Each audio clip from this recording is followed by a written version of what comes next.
Hai guys, kembali lagi dengan Podpress F. Kalian sudah kenal dong dengan kami? Oke, biar gak lupa, aku akan kenalin lagi.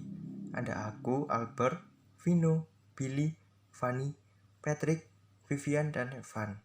Nah, kali ini tema kami tentang mengoptimalkan sumber daya alam atau biasa dibilang SDA.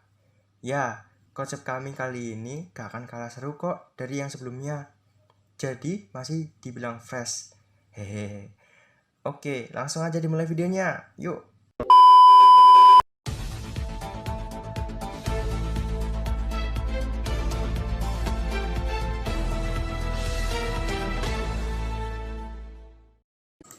Kembali lagi bersama berita Podpress F. Sumber daya alam Indonesia dan negara-negara secara internasional kini dikabarkan mulai menipis karena adanya penggunaan secara tak terkendali untuk memenuhi kebutuhan hidup manusia. Walaupun sumber daya alam ada dua jenis, yaitu dari makhluk hidup dan dari benda mati. Sumber daya alam akan ada waktunya untuk habis dan tidak akan bisa kembali.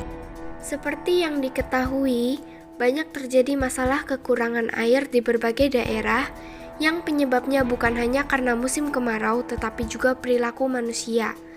Masalah lainnya adalah polusi, kelebihan populasi, pembuangan limbah bebas, penggundulan hutan, dan kejadian lain yang terjadi akibat kurangnya perhatian terhadap AMDAL. Ya, saya berada di Gereja Liverpool Cathedral, United Kingdom. Di sini terlihat bahwa gereja sangat peduli dengan permasalahan yang terjadi di kehidupan manusia.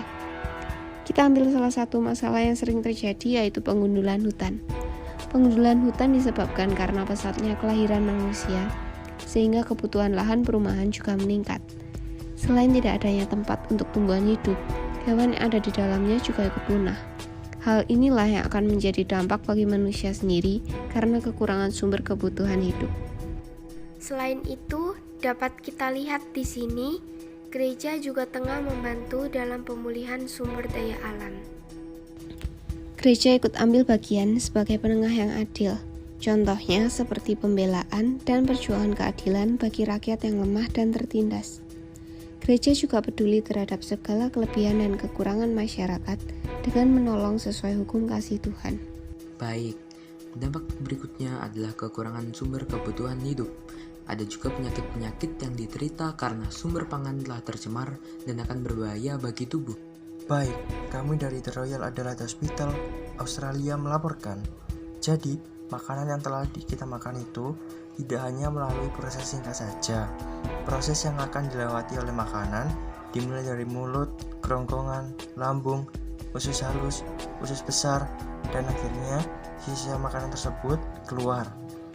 Proses yang dilalui dalam pencernaan makanan itu dibantu oleh enzim-enzim pada tiap organ yang memiliki fungsi dan kegunaannya masing-masing, dengan tujuan akhir dihancurkan sampai halus agar lebih mudah dicerna oleh organ berikutnya.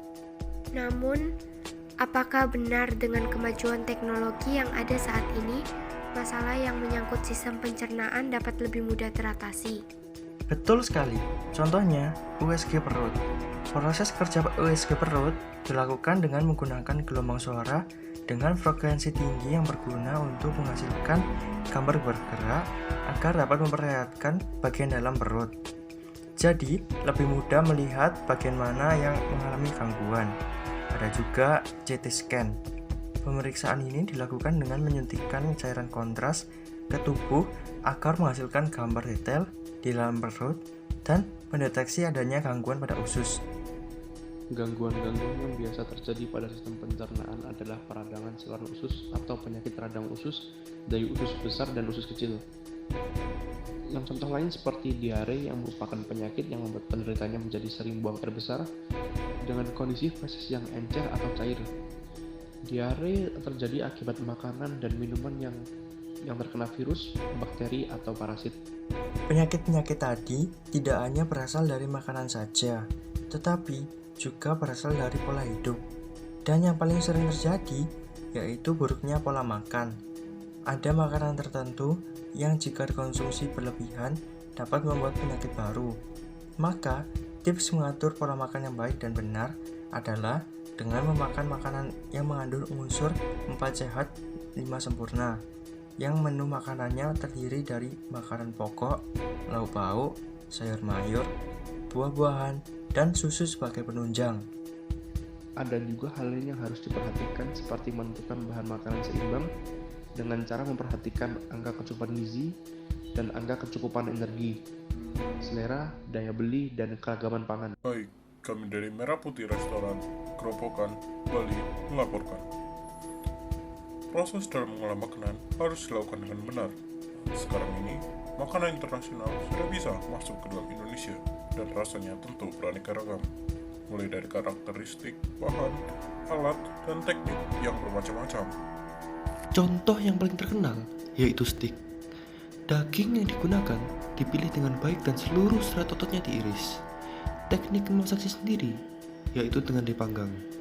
Sebelum memanggang steak, kualitas daging harus sangat diperhatikan dan harus bersih dari kotoran.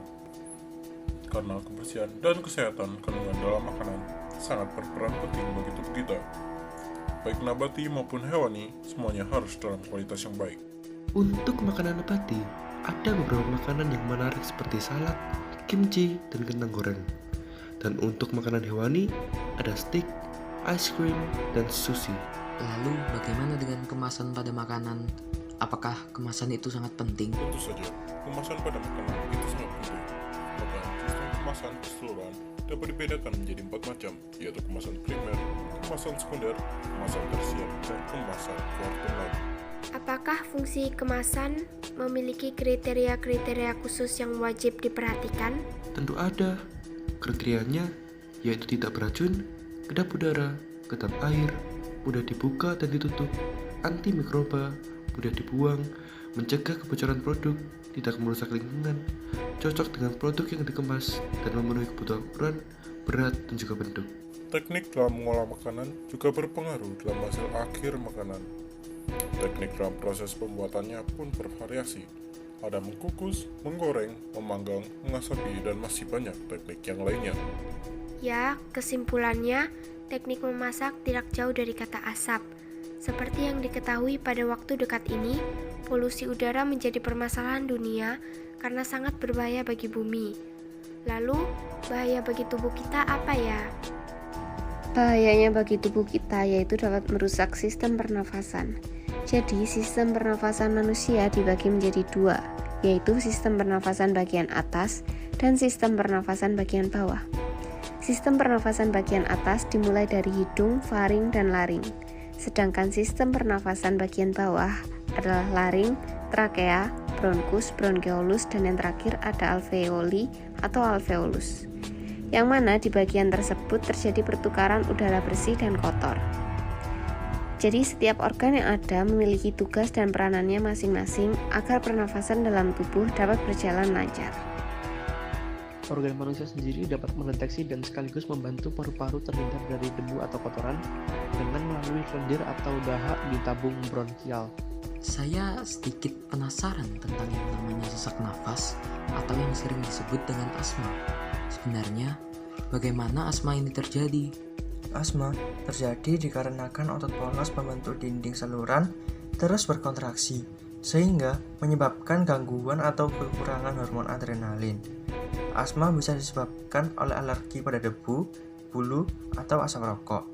Nah, masuknya alergi itu akan memicu tubuh untuk menghasilkan senyawa kimia yang dapat memicu penyempitan saluran pernafasan seperti senyawa prostaglandin dan histamin.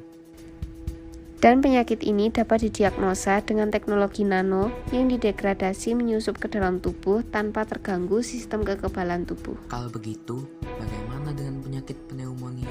Pneumonia atau biasa disebut dengan radang paru-paru merupakan suatu kondisi inflamasi atau peradangan pada paru-paru yang utamanya memengaruhi kantung-kantung udara mikroskopik yaitu alveolus.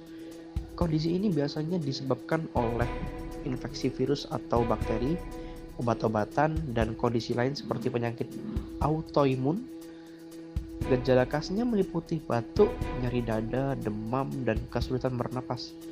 Untuk mendiagnosa penyakit ini diperlukan alat diagnostik ronsen dan pengambilan kultur dari sputum.